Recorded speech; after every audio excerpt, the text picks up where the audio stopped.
আসসালামু আলাইকুম। গেল ঘণ্টাখানেক আগে মার্কিন যুক্তরাষ্ট্রের বাংলাদেশি বংশোদ্ভূত নাগরিক তাসনিম জারা জাতীয় নাগরিক পার্টির খুবই গুরুত্বপূর্ণ একটা পদকে তিনি হোল্ড করেন। তার একটা স্টেটাস মুহূর্তে ভাইরাল।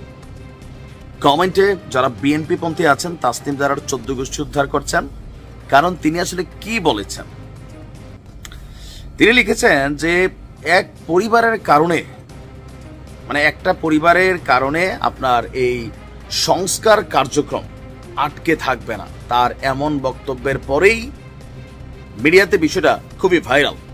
এখন সরকারের যে সংস্কার কর্মসূচি, সেই কর্মসূচির কিছু অংশ যে সংস্কার কমিশন তারা সামনে এনেছে, এখন এই কমিশনের অনেক জিনিসের মধ্যে বিএনপির দ্বিমত আছে। তবে সবচেয়ে গুরুত্বপূর্ণ যেটা আমার কাছে মনে হয়েছে যে এই জায়গাটাতে পরিবর্তন দরকার। যদি আগামী দিনে বাংলাদেশকে পরিবারতান্ত্রিক রাজনীতি থেকে দূরে রাখতে হয়, তাহলে সংস্কার কমিশনের যে প্রস্তাবটা, এটা যথাযথ গ্রহণযোগ্য আমার কাছেও। বলে ভাই কেন? দেখেন, দিন শেষে বাংলাদেশকে আমরা একটা জায়গায় যদি নিয়ে যেতে চাই, তাহলে পরপর দুইবারের যে প্রধানমন্ত্রীর ইস্যুটা, মানে একজন প্রধানমন্ত্রী দুইবারের বেশি প্রধানমন্ত্রী হতে পারবে না কোনো ব্যক্তি। আবার বিএনপিও কিন্তু এটা নিয়ে তারা একটা বলছিল যে হ্যাঁ আমরা এটাতে রাজি, তবে তথ্যগত কিছু ঝামেলা পাকাইছে। আজকে আমরা যখন দেখলাম যে মানে আমাদের সংস্কার কমিশন বলছে তাদের যে সুপারিশ, যে জীবনে দুইবারের বেশি প্রধানমন্ত্রী হতে পারবে না কোনো ব্যক্তি জীবনে, আবার এটা টানা হোক বিরতি দিয়ে হোক দুইবারের বেশি হতে পারবে না। এখন এটা যদি হয়, তাহলে এই মুহূর্তে বিএনপিতে নির্বাচনে জয়লাভ করে বেগম খালেদা জিয়া তিনি প্রধানমন্ত্রী হতে পারবেন না, হতে হবে জনাব তারেক রহমান। তো তারেক রহমানও ওনার জীবনে দুইবারের বেশি প্রধানমন্ত্রী হইতে পারবেন না। পরবর্তী সময় বিএনপির অন্য নেতৃত্ব থেকে কেউ আসতে হবে, অথবা তার পরিবার থেকে কেউ হবে, বাট তিনি তার জীবনে দুইবারের বেশি হবেন না। বাট বিএনপি বলছে যে, বিএনপির বক্তব্য হচ্ছে কেউ টানা তিনবার প্রধানমন্ত্রী পদে থাকতে পারবেন না। একটা আছে জীবনে, আরেকটা আছে টানা। তো টানাটা হইল কি? এখন টানা তো এটা আসলে সম্ভব না যে টানা 3 বার শেখ হাসিনা ছিলেন, তিনি নির্বাচনকে ম্যানুপুলেট করছেন, মেকানিজম করছেন, ডামি নির্বাচন দিচ্ছেন, রাতের ভোট হয়েছে, এগুলার কারণে তিনি থাকতে পারছিলেন। কিন্তু যদি একটা সুষ্ঠু নির্বাচনে বাংলাদেশের ইতিহাসে কোনো রাজনৈতিক দল টানা 2 বার কিন্তু ক্ষমতার যায় নাই, যদি যায়ও টানা 3 বার, এটা তো কখনোই সম্ভব না। বাংলাদেশের ইতিহাসে না, পৃথিবীর ইতিহাসে এগুলা মানে ফেসিজম ছাড়া আসলে কোথাও সম্ভব না, যেখানে ডিকটেটরশিপ আছে।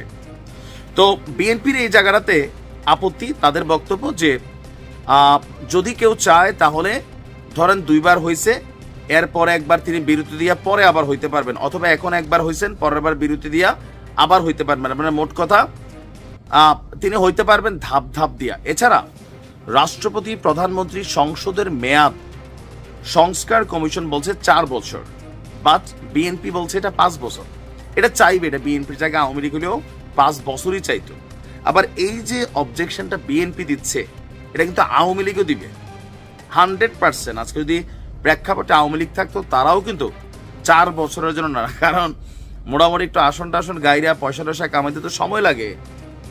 এগুলো কিন্তু মূল একটা ফ্যাক্ট। প্রধানমন্ত্রীর যে ক্ষমতা কমানোর বিষয়, সেই বিষয়টাও এটার পক্ষেও বিএনপি না। আমাদের বাংলাদেশে কার্যত রাষ্ট্রপতি হচ্ছেন একজন খেলনা। যাবেন মাঝে মাঝে টিভিতে বক্তব্য দিবেন, প্যারেড ময়দানে যাবেন, ফুলটুল দিবেন। এছাড়া দলীয় রাজনৈতিক নেতা যারা আছেন, মানে দলের রিকোয়ারমেন্টে অনেকে হচ্ছেন মৃত্যুদণ্ড থেকে খালাস দিবেন। এর বাহিরে রাষ্ট্রপতি বাংলাদেশে ফাংশন করে না, এটা হচ্ছে বাস্তবতা। প্রধানমন্ত্রী অলওয়েজ ফাংশন করে। তো সংস্কার কমিশনের কিছু জিনিস ছিল, আমার কাছে মনে হয়েছে যে এগুলো বিএনপির মেনে নেওয়া উচিত ছিল। সাময়িক একটু নেগেটিভিটি হবে, কিন্তু এই সংস্কারগুলা দেশের জন্য, জাতির জন্য কল্যাণকর হইতো। আর এটা তো আগামীতে সবাইকে মানতে হইতো। ধরেন এখন যদি বিএনপি মেনে নেয়, আগামীতে আওয়ামী লীগ কখনো আসলে, জাতীয় পার্টি আসলে, জাতীয় নাগরিক পার্টি আসলে সবাইকে মেনে নিতে হইতো। এখন এইটা নিয়েই কিন্তু এটা ফ্যাক্ট তৈরি করার সুযোগ পাইছেন জাতীয় নাগরিক পার্টির তারা। ইভেন অনেকেই এই যে 4 বছরের সংসদ, প্রধানমন্ত্রীর ক্ষমতার ভারসাম্য করা, টানা দুইবার বা পরপর একজন ব্যক্তি জীবনে দুইবারের বেশি প্রধানমন্ত্রী হতে পারবেন না, এগুলা কিন্তু সবাই চায়, বাংলাদেশের নাগরিক সবাই চায়, যারা আমরা অন্ধ রাজনৈতিক দলকানা ব্যক্তিত্ব তারা ছাড়া। যেটা দেশের জন্য কল্যাণকর আপনাকে এটা বলতে হবে। তা আমার মনে হয় এখনো সময় আছে, বিএনপির হাইকমান্ডে যারা আছেন এই বিষয়টা ভেবে দেখা দরকার। এটা কিন্তু আমজনতার একটা চাওয়া, দলীয় কর্মীর চাওয়াটা পরে, বাট আমার পছন্দের, আমার যারা পছন্দ করে এর বাহিরে আম যে জনতাটা আছে তাদের চাওয়াটা কি? অবশ্যই তারাও চায় না যে একচ্ছত্র আধিপত্য থাকুক। দেখা যাক বিএনপি কি সিদ্ধান্ত নেয়। ভালো থাকুন।